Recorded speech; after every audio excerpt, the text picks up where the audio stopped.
Evangelho de Mateus, capítulo 22. Nós vamos expor aqui o que diz a nós, o evangelista. Antes eu quero fazer a você algumas perguntas, né? Alguém já te fez perguntas complicadas? Alguém já te fez perguntas muito difíceis? Perdão, irmãos, esqueci de uma coisa. Vou chamar aqui as crianças à frente, para nós orarmos por elas. Eu estou lembrado. Vamos orar pelas crianças, eu me esqueci disso, irmãos, perdão. E elas vão ter um momento delas ali de receber a ministração da palavra do Senhor.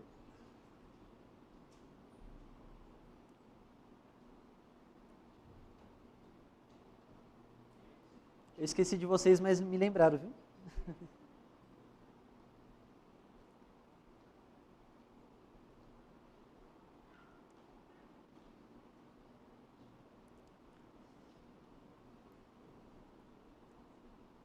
Vamos orar? Senhor Deus, muito obrigado, Pai, porque podemos ter aqui entre nós esses pequeninos, essas crianças em que nós já podemos ver o Teu Espírito Santo agir, Senhor. Obrigado pela oportunidade que elas têm desde muito pequenas, ouvir a Tua palavra. Muitos de nós não tivemos essa oportunidade. E que o Senhor abençoe elas, Pai. Que o Senhor abra o coração delas para ouvir e crer naquilo que vai ser dito a elas. E capacita, Senhor Deus, o professor, capacita todos que vão estar ali ministrando a Tua palavra também. Oramos assim, Pai, em nome de Jesus. Amém.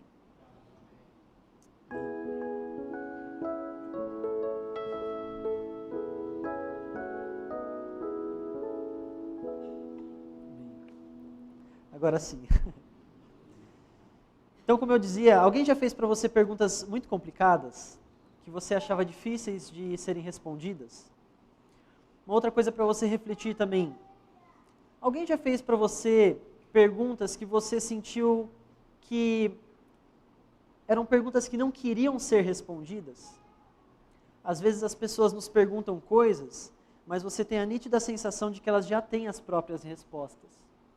Às vezes a pessoa não quer a sua resposta, ela quer a resposta que ela já tem.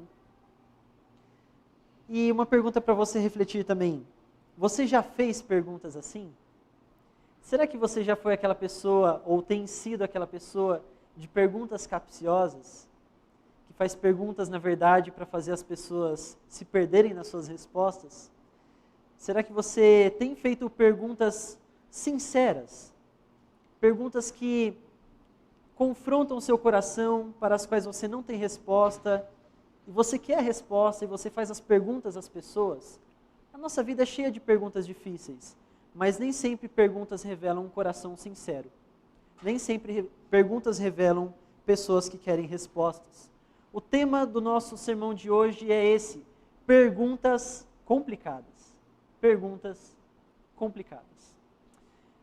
O texto que nós vamos estudar e focar aqui é o capítulo 22 de Mateus.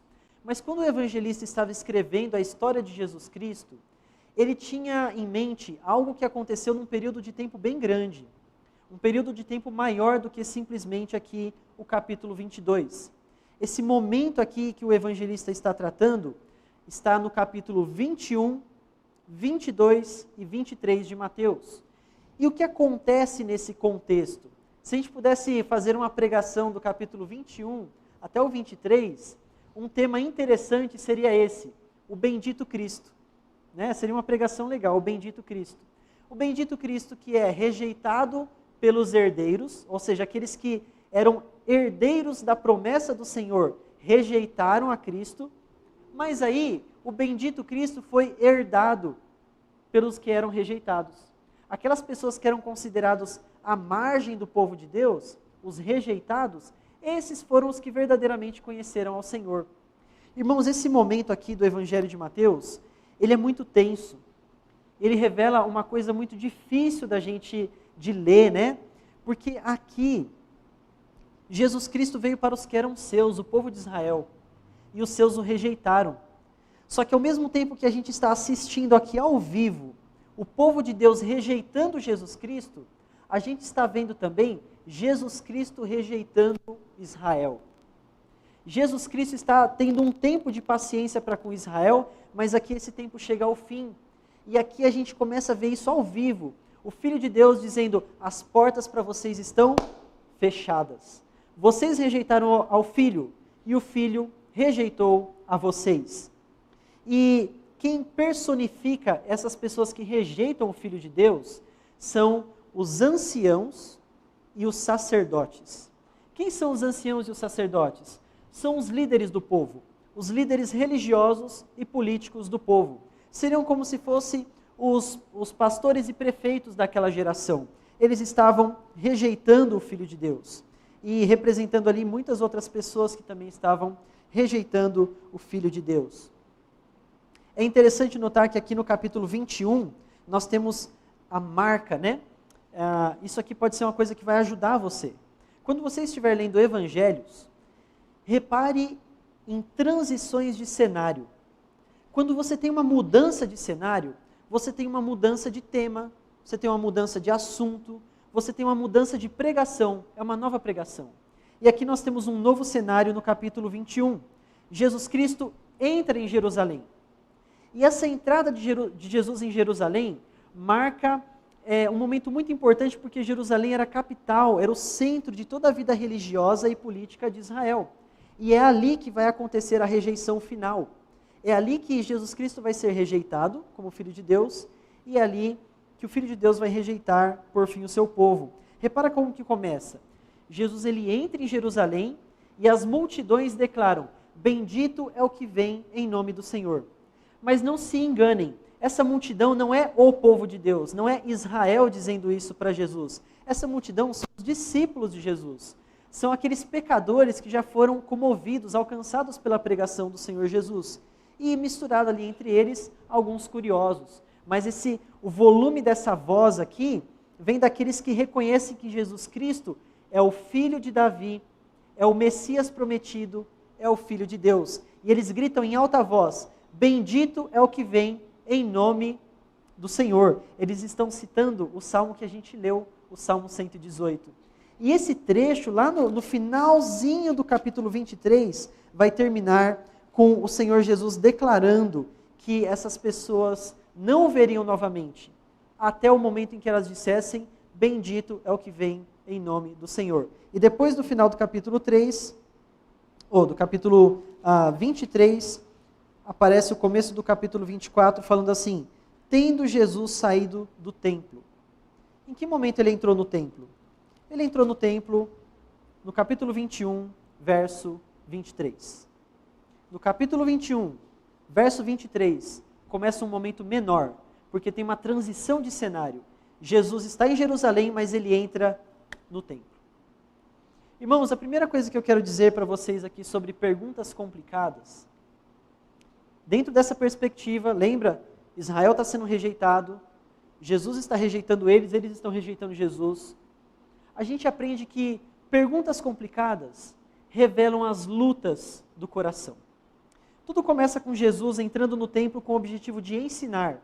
E vários dos seus discípulos se assentam ao redor de Jesus e começam a ouvir Jesus ensinar. Você já parou para imaginar como que devia ser maravilhoso ouvir Jesus ensinando? É bom quando nós ouvimos a pregação do Evangelho, né? O pastor ou alguém aqui com a Bíblia aberta. Mas imagina ouvir o próprio Cristo falando. Devia ser uma experiência avassaladora. E era aquilo que estava acontecendo. O próprio Filho de Deus estava ensinando as multidões. E aí vieram os mestres da lei, os anciãos, os sacerdotes, né? Engraçado que ancião é uma palavra para presbítero, então era como se fossem os presbíteros ali também, né? E eles interromperam o discurso de Jesus. Olha o que fala aqui no versículo 23. Tendo Jesus chegado ao templo, estando já ensinando, ou seja, no meio da palestra, da aula ali, acercando-se dele os principais sacerdotes e os anciãos do povo, acercaram-se, né? Perguntando, com que autoridade fazes essas coisas e quem te deu essa autoridade? Veja a falta de respeito, a irreverência, a ousadia deles de interromper aquela mensagem com o objetivo de questionar a autoridade de Jesus. Meus irmãos, até aqui, aqueles fariseus estavam lidando com muita coisa. Porque eles já viram Jesus fazendo milagres, eles já viram Jesus falando poderosamente, eles já viram Jesus demonstrando de muitas maneiras quem ele era. E demonstrando quem ele estava revelando o Pai. Mas ainda assim o coração deles estava endurecido, e o coração deles estava em luta. Porque a existência de Jesus era um confronto, era uma oposição à religiosidade deles. Eles acreditavam em Yahvé, eles adoravam Yahvé, e de repente aparece um homem que realmente parece ser o Filho de Deus. Mas o ensinamento desse homem vai contra aquilo que eles acreditam. Desde menino, desde muito pequeno, eles aprenderam a seguir uma certa lei, a seguir uma certa ordem, e agora eles estão aprendendo com o Filho de Deus que muito daquilo que eles estão vivendo é uma mentira. E eles estão em conflito no coração, eles não aceitam isso, o coração deles está passando por lutas. Perguntas complicadas, às vezes vêm de pessoas que estão vivendo lutas. O Evangelho está confrontando com o coração, está difícil de aceitar que isso seja mesmo verdade. Está difícil de aceitar que aquilo que faz de você grande, na verdade seja uma mentira. Está difícil de aceitar que aquilo que faz você se destacar entre as pessoas, talvez vai ser exatamente aquilo que seja a sua ruína diante de Deus. Está difícil de aceitar que aquilo que você ensina para as pessoas está errado, e que talvez ele tenha que chegar para as pessoas, o fariseu, e falar assim: a minha vida foi uma mentira. A minha vida foi uma mentira. Às vezes perguntas revelam as lutas do coração. Eles começam a perguntar: com que autoridade, Jesus, você faz essas coisas? E Jesus responde com outra pergunta, porque ele conhece o coração deles. Jesus diz assim, no verso 25, vou fazer outra pergunta para vocês. De onde era o batismo de João? Ele era do céu ou era dos homens? João Batista era aquele que preparou o caminho para o Senhor Jesus. E os fariseus odiavam João Batista, eles preferiam que ele morresse mesmo. E de fato ele acabou morrendo. Mas o problema é que João Batista tinha palavras poderosas. E as pessoas tinham plena convicção de que João Batista era um novo profeta. Eu estou dizendo que João Batista, para eles, era a mesma coisa que Elias. Era algo assim como, talvez, Eliseu. Eles pensaram: isso é incrível, surgiu um novo profeta. Eles davam ouvidos a João Batista. Então o que acontece? Essa pergunta de Jesus também é complicada. É uma pergunta capciosa também. Porque se eles falarem assim: nós não concordamos com o ensinamento de João e nem com o batismo dele, o povo vai se colocar contra eles. E uma coisa que o fariseu quer é agradar as pessoas. Então, a questão não é simplesmente estar certo ou errado, ele quer agradar as pessoas. Ele quer ser elogiado pelas pessoas. Por outro lado, ele também não pode responder assim: o batismo de João é verdadeiro. Porque Jesus poderia responder: então por que vocês não acreditam em mim? Porque João deu testemunho sobre mim. E aí eles falam: bom, nós não sabemos. A gente não sabe. A gente não pode responder. Aí Jesus responde: então eu também não vou responder. A maneira como Jesus está lidando com eles é impressionante. Sabe por quê, meus irmãos? Jesus entende que isso aqui não é uma questão intelectual. As perguntas não estão revelando uma dificuldade intelectual deles. As perguntas estão revelando uma dificuldade de fé. De fé. E não de constatação de dados. Às vezes a pessoa vem com uma pergunta sobre dados, mas na verdade o problema dela é profundamente espiritual. E Jesus sabe que não adianta responder a pergunta deles, eles não vão acreditar. Se Jesus der provas, se Jesus na frente dele curasse multidões, eles iam continuar sem acreditar. Se baixassem 2 anjos ali, um de cada lado de Jesus, e falasse assim: esse aqui é o Filho de Deus, a autoridade dele vem do Pai, eles não iam acreditar. Vocês se lembram da parábola que Jesus contou sobre o rico e Lázaro? O Lázaro morreu e quando ele estava no inferno, ele se preocupou com seus irmãos. E aí ele fala assim: Lázaro, mande alguém avisar os meus irmãos. Manda alguém lá, faz aparecer um anjo que eles vão acreditar. E Lázaro responde: olha, infelizmente, se eles têm a lei e eles têm os profetas. Se eles não acreditam na lei e nos profetas, eles não vão acreditar. mesmo que um anjo apareça para falar para eles. O problema deles não é um problema científico, o problema deles é de fé. Talvez você já lidou com perguntas assim, e os dinossauros? E aí, você é crente, não é? É. E o negócio dos dinossauros lá, como é que faz? Talvez você já lidou com perguntas assim, se Deus existe, então por que o mal existe? Porque na verdade, ou Deus é mal, ou Deus não é todo-poderoso. Porque se Deus for todo-poderoso, então ele deveria impedir o mal. Mas se Deus é todo-poderoso e não impede o mal, é porque ele é mal também, né? Parece uma pergunta, nossa, muito inteligente. Não é, não. É uma pergunta que revela um coração endurecido contra o Senhor. Perguntas revelam lutas do coração. Eu coloquei dessa forma porque às vezes perguntas sinceras também revelam lutas do nosso coração. Mas olha como que continua aqui, Jesus continuou fazendo perguntas. Repara nessa estrutura. Eles fazem uma pergunta para Jesus. Agora Jesus vai fazer 3 perguntas para eles. A primeira é sobre João Batista. Na sequência ele faz uma outra pergunta. Ele fala assim, um homem tinha 2 filhos, mandou os 2 irem trabalhar, né? Você que tem filhos aí, talvez você lida com isso, né? Vai lavar louça, arruma teu quarto. Ou se o teu filho trabalha com você, lança o pagamento na planilha, faz tal coisa, né? O primeiro filho falou, eu vou, pai, eu vou, eu sou bom, eu vou. Sou um filho fiel e obediente. Mas ele não foi. O segundo filho falou, não vou nada. Aí se rebelou contra o pai, bateu a porta, aquele caos em casa. Mas aí depois o coração dele apertou. E falou, nossa, o que eu fiz com a minha vida? Aí foi e obedeceu o pai. E aí Jesus pergunta para eles, verso 31, qual dos 2 fez a vontade do pai? Disseram, o segundo. Repara que as perguntas de Jesus, elas são fáceis, né? As perguntas de Jesus não são muito complicadas, elas são simples. Qual dos 2 fez o certo? Acho que uma criança consegue responder isso, né? O segundo. E aí Jesus fala assim, em verdade vos digo que os publicanos e meretrizes, a escória da sociedade, vos precedem no reino de Deus. Eles vão alcançar o reino de Deus antes de vocês. Porque João veio a vós outros no caminho da justiça, e não acreditastes nele, ao passo que publicanos e meretrizes creram. Vós, porém, mesmo vendo isto, não vos arrependestes, afinal, para acreditardes neles.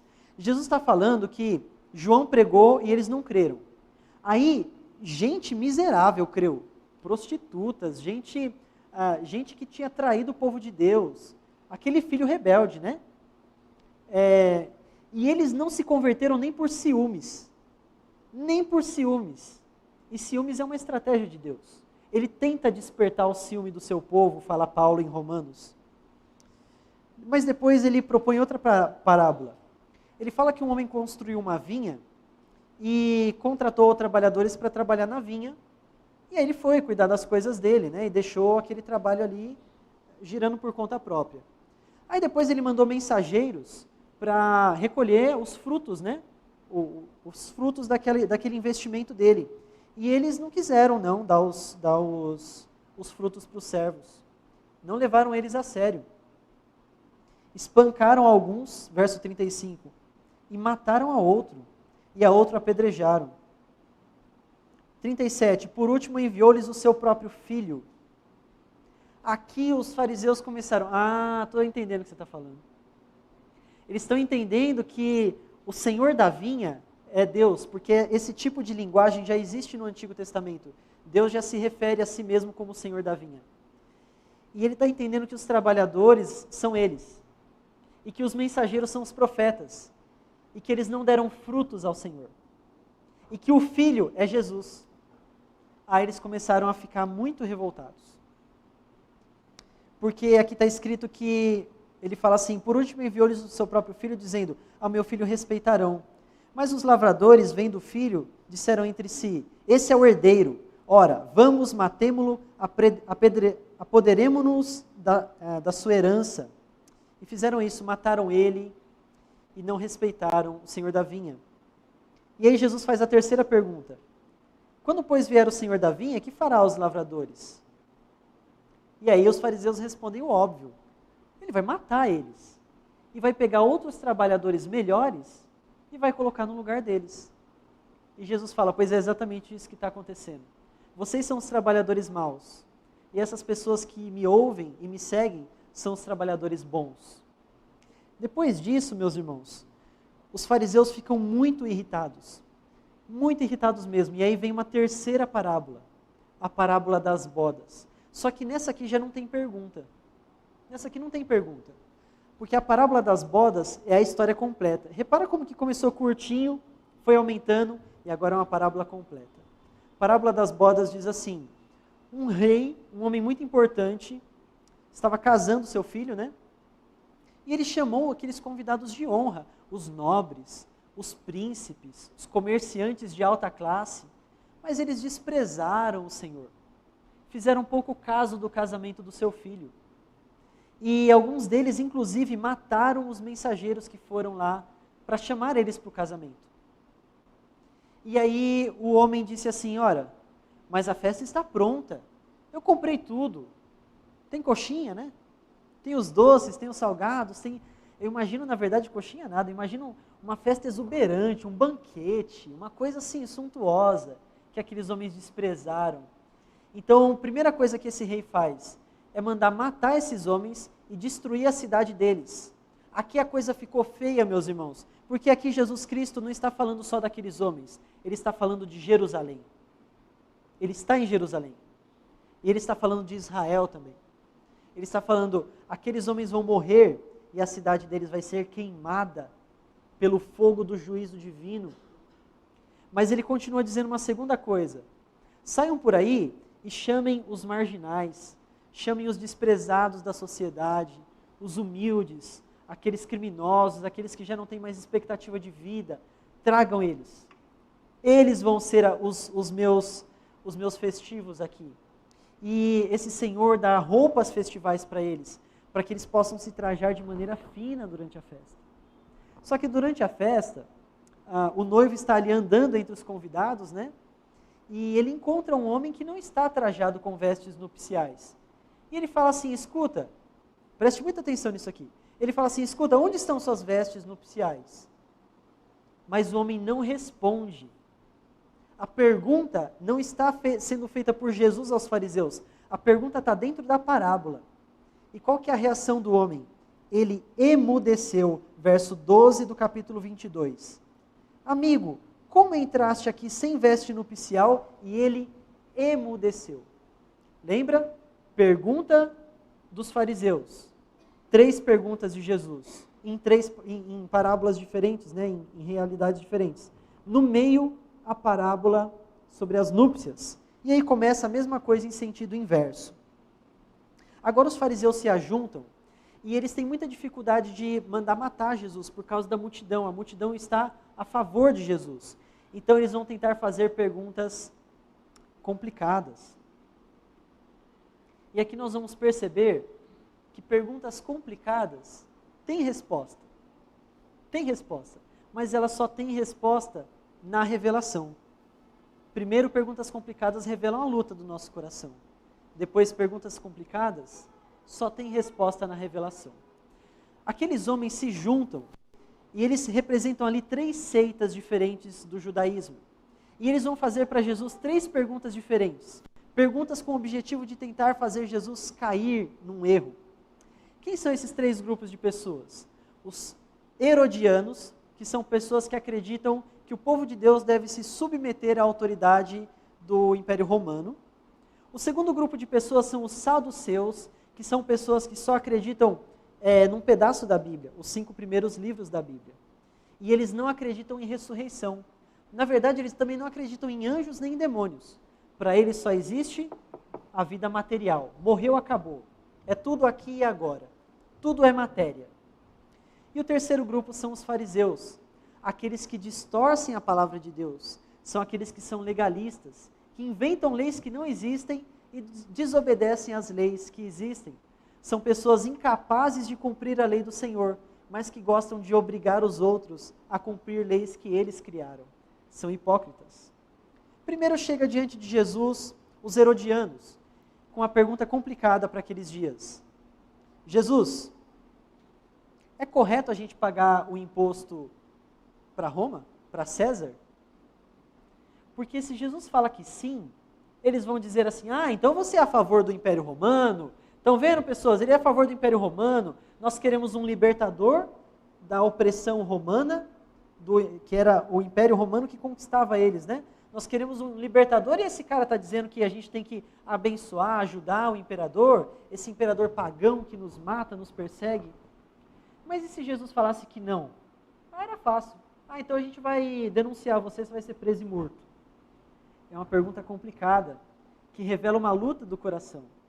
Só que o nosso Senhor Jesus, meus irmãos, Ele é muito amoroso, Ele é muito sábio, e Ele vai responder. Ele vai responder biblicamente. Ele vai falar assim, traz uma moeda aqui. E aí trouxeram uma moeda, na moeda tinha o rosto de César, e uma inscrição dizendo que César era o Filho de Deus. E ele falou assim, de quem é esse rosto aqui? E o nome que está escrito aqui? É de César. Então dá a César o que é de César, e a Deus o que é de Deus. Ele está invocando Gênesis 1:27, porque ele está dizendo, olha, paga o tributo que é de César, paga para César, mas você tem o nome de Deus em você, porque você é povo de Deus. E você foi criado à imagem e semelhança de Deus. Assim como essa moeda tem a imagem e semelhança de César. Então dá a Deus o que é de Deus. Paga o tributo a quem de direito e consagra a tua vida ao Senhor. E eles foram incapazes de responder, de contra-argumentar para Jesus. Impressionante a habilidade do Senhor Jesus com a Escritura. Impressionante o que Ele fez diante de homens com o coração endurecido, apontando para eles a graça de Deus, ainda que eles não reconheceram. Depois vieram, isso foram os herodianos, depois vieram os saduceus. Os saduceus apareceram ali, a partir do versículo 23, e eles contam uma historinha para Jesus. Senhor, o Senhor está falando que existe ressurreição dos mortos. Quero que você entenda, irmão, que isso aqui não é morrer e ter uma alminha penada lá no céu. É você viver no corpo, é você ter um corpo físico. Isso é ressurreição dos mortos. Jesus, você acredita em ressurreição, certo? Certo. Na verdade, eles bajulam Jesus pra caramba, e falam tal. Jesus, entre nós havia uma mulher que ela teve 5 maridos. Teve o primeiro marido, aí ele morreu, ela teve o segundo, morreu, teve 5 maridos no total. Depois ela morreu também. Uma dúvida, na ressurreição, a ideia do texto é que eles estão com essa carinha de piedade mesmo, assim, sabe?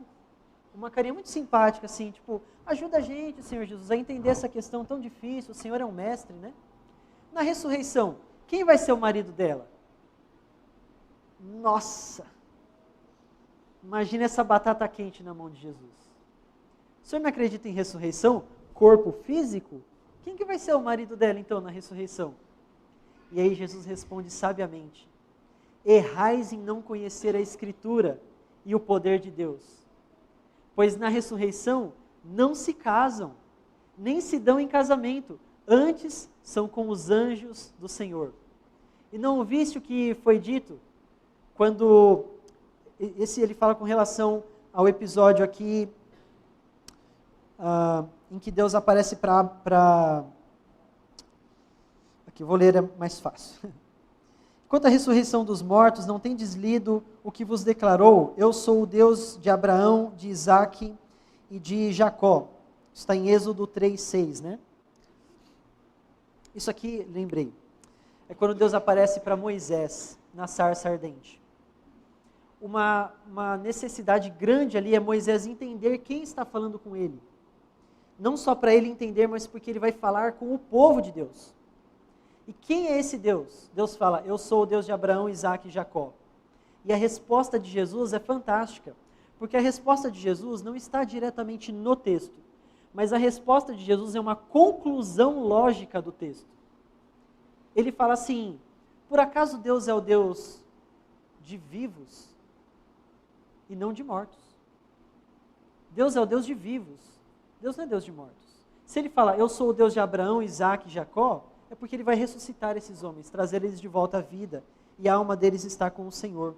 E diante disso, eles não têm resposta. E mais do que isso, olha o verso 33. Ouvindo isso, as multidões se maravilhavam da sua doutrina.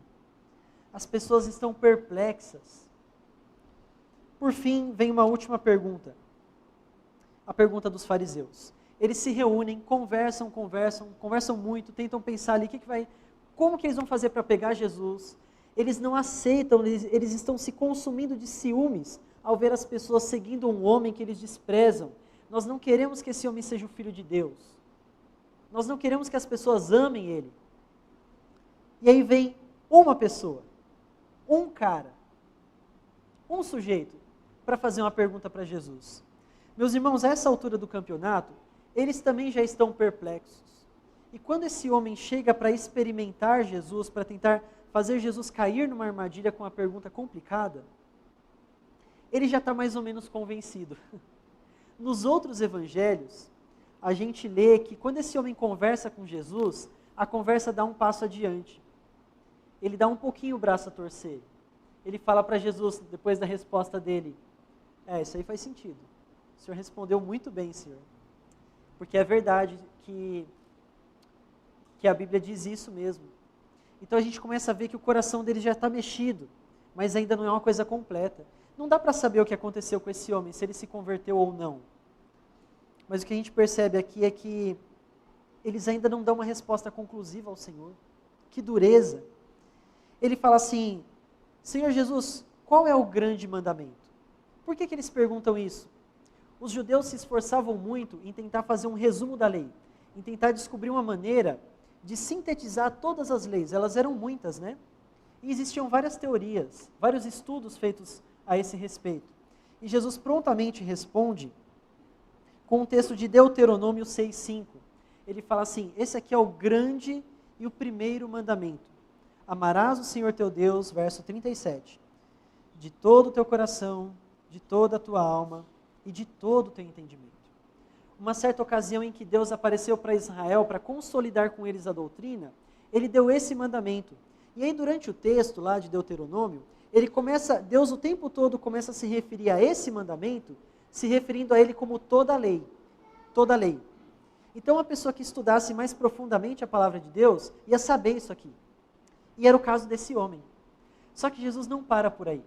Por que eles fizeram essa pergunta? Eles acreditavam que Jesus ensinava a não amar Deus acima de tudo. Porque Jesus esteve diante de uma prostituta que merecia ser apedrejada e não a apedrejou. Jesus se assentava à mesa, que é um sinal de comunhão, para comer com pessoas que eram pecadoras. Então Jesus fazia coisas que dava a entender para esses homens que ele estava trocando o amor a Deus pelo amor ao próximo. Porque eles eram cegos. Mas Jesus disse o seguinte, olha, mas tem um outro mandamento. Ele é o segundo semelhante a esse.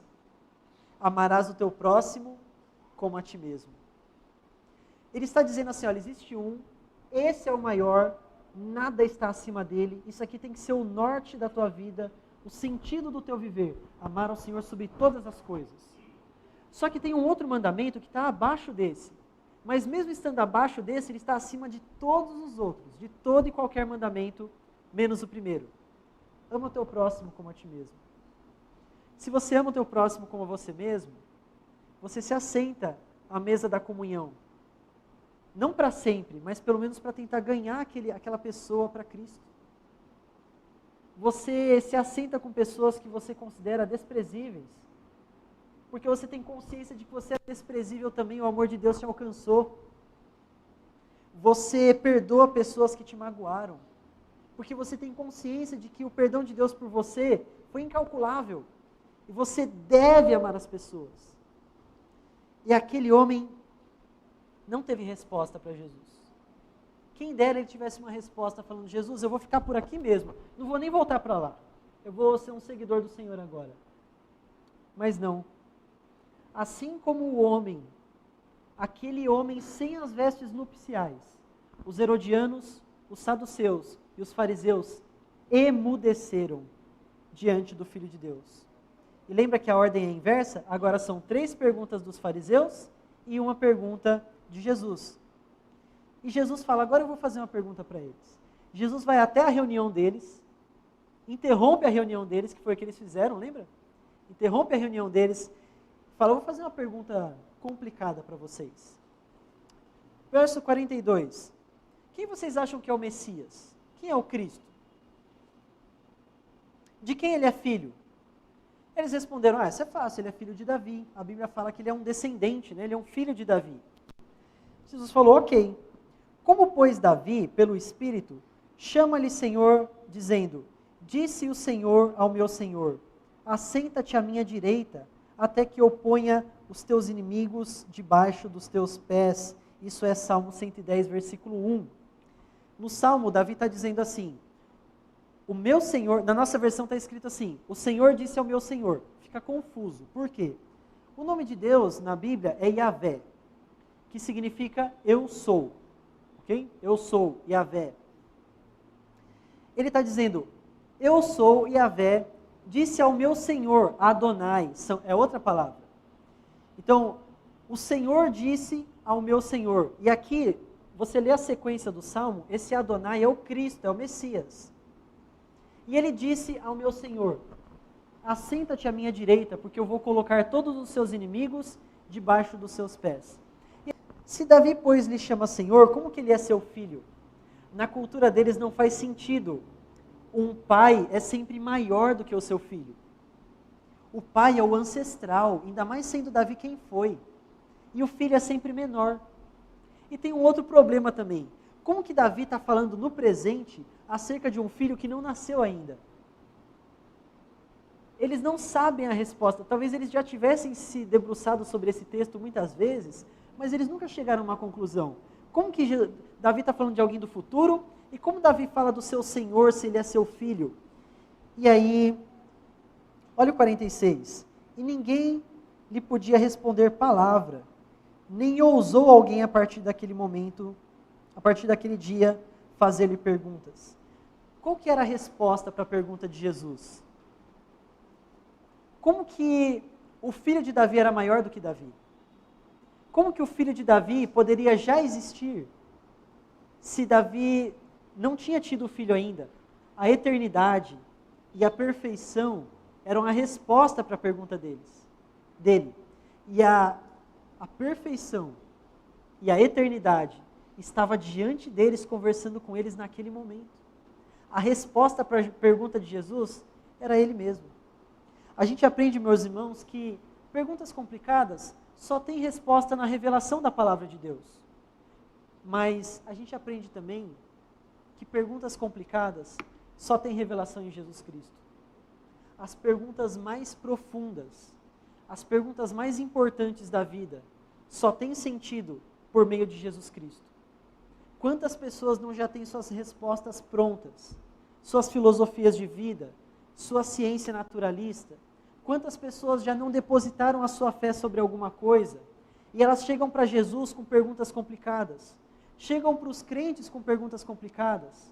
Abrem a palavra de Deus como se ela fosse um livro qualquer, com perguntas complicadas? Mas quando o Filho de Deus faz perguntas complicadas para eles, eles não têm resposta. Por que você não tem paz na sua casa? Por que você não consegue conhecer o verdadeiro amor? Por que você tem tanto medo da morte?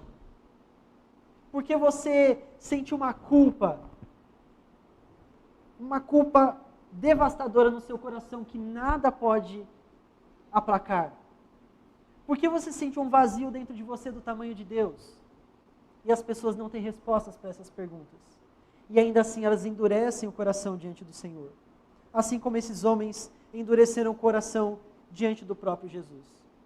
A verdade é que cada uma dessas respostas sobre a ressurreição, sobre o imposto, cada uma dessas respostas sobre a lei de Deus e o resumo da lei, elas são importantes, mas elas só passam a ter valor quando primeiro de tudo você tem a resposta maior de todas. Como eu posso ser salvo? Como eu posso ter a minha vida restaurada? Como eu posso ser uma nova criatura? É só a partir daí que todas as respostas fazem sentido. Meus irmãos, depois disso, a partir do começo do capítulo 23, Jesus volta para os seus discípulos e fala assim: cuidado com os fariseus, não sejam como os fariseus. Os fariseus vivem uma religiosidade absolutamente vazia, porque eles perguntam eles pedem respostas, mas eles não têm a salvação. Eles examinam a Escritura nas minúcias, mas eles não têm o Espírito Santo. E por causa disso eles são pessoas frias, pessoas vazias, pessoas que não conhecem o amor de Deus. E ai deles. Jesus, a partir do verso 13, começa a dar uma sentença de ais, né? São, ao todo, se não me engano aqui, 8 ais que eles falam contra eles, e são terríveis, meus irmãos. São sentenças de inferno, falando assim, ai de vocês, porque vocês cobram das pessoas, e vocês mesmos não fazem. Vocês cobram amor a Deus, e vocês não amam. Vocês cobram justiça, e vocês são injustos. Vocês têm o mesmo coração das pessoas que mataram os profetas, e é por causa disso que vocês vão matar o Filho de Deus. Ai de vocês, porque vocês vão conhecer o fogo do inferno. Vocês tiveram o Filho de Deus diante de vocês, e vocês o rejeitaram. Irmãos, aqueles discípulos estão sendo ensinados que a vida com Deus, ela vem a partir de uma transformação total, que só começa quando Cristo se torna a sua salvação. Quando por meio do Espírito Santo, Cristo é tudo para você. Mas Jesus Cristo vai dizer algo mais no finalzinho desse trecho que fala a respeito do quê? Da rejeição de Israel. Na parte final ele diz no verso 37, Jerusalém, Jerusalém, que matas os profetas e apedrejas os que te foram enviados. Quantas vezes quis eu reunir os teus filhos, como a galinha ajunta os seus pintinhos debaixo das asas, e vós não o quisestes. Eu lembro da minha mãe contando algumas histórias, da época que eles tinham sítio, assim, chácaras, né? E elas criavam galinha e pato e essas coisas. E lá tinha, eu não sei se é gavião ou esses bichos assim, né? Essas aves. E elas comem os pintinhos e tudo. E a galinha, ou o galo, eles olham para cima, né? Eles ficam espertos. E quando eles ouviam o grito da ave, do predador, a galinha, ela inchava toda, ela abria todas as penas dela assim, abria as asas, ficava maior. E ela dava ela cantava assim, um canto rápido, curto e pontual. E aí todos os pintinhos corriam para debaixo, por instinto, né? Corriam para debaixo da asa dela e ficava ali. Aí o gavião desistia. Mas se ficasse um pintinho de fora, corria o risco dele morrer, como de fato acontecia às vezes. É prosaico, né? É bonito de você ver essa ilustração. Jesus é muito bom nessas ilustrações. Mas ele fala aqui no verso 38, vós não o quisestes, eis que a vossa casa vos ficará deserta. Declaro-vos, pois, que desde agora já não me vereis, até que venhais a dizer, bendito o que vem em nome do Senhor. E assim essa frase abre e fecha esse trecho do Evangelho, essa pregação de Mateus. E ela fecha com esperança, acredita? A mensagem de Jesus para Israel é a seguinte, a porta para vocês se fechou. Vocês são aqueles convidados que rejeitaram o Senhor, que foram mortos e a cidade foi queimada. Mas existe esperança para vocês por meio da igreja do Senhor Jesus Cristo. Porque aquele do povo de Israel, aquele israelita que conhecera a palavra do Senhor e ainda como que aos 47 do segundo tempo, vier a dizer, espera, eu percebo, ele é o Messias, eu quero, e ele disser, bendito é o que vem em nome do Senhor, você vai voltar a me ver. Jesus Cristo esteve diante deles, eles não viram, a porta se fechou, e eles podem sentir já as labaredas do inferno nos pés, mas o nosso Deus gracioso diz, naquele momento em que você disser, bendito é o que vem em nome do Senhor, Jesus Cristo ainda vai estar de braços abertos para você. Perguntas complicadas, meus irmãos. Só tem revelação em Cristo Jesus. Nós aprendemos com esse texto que nós precisamos de respostas para muitas coisas na nossa vida. E essas respostas nós vamos encontrar na palavra de Deus. O Espírito Santo vai nos dar sabedoria para estudar mais e conhecer mais e crescer e amadurecer na palavra de Deus. Mas tudo isso começa com Cristo. Esse texto nos ensina que não adianta ficar explicando dinossauro, porque tem tecido mole no osso, porque, na verdade... Gente, não adianta. O problema das pessoas não é esse. O problema das pessoas é de fé. Quando você estiver diante das pessoas, não se preocupa com não ter todas as respostas. Se preocupa em pregar o Evangelho. Pregar o Evangelho. Prega a palavra. Fala de Jesus. Se a pessoa crer, ela vai crer por causa do Evangelho, por causa do Jesus morto e ressuscitado. Se ela não crer no Evangelho, se ela não crer na tua voz, na pregação, ainda que você faça um milagre na frente dela, o que seria muito legal, né? Mas ainda que você faça um milagre na frente dela, ela não vai acreditar. Porque o problema dela é um problema de fé. Tenha coragem, então, ao pregar o Evangelho, ainda que você não tenha todas as respostas. E que assim nós possamos caminhar confiantes diante do Senhor, sabendo que Cristo é a nossa resposta.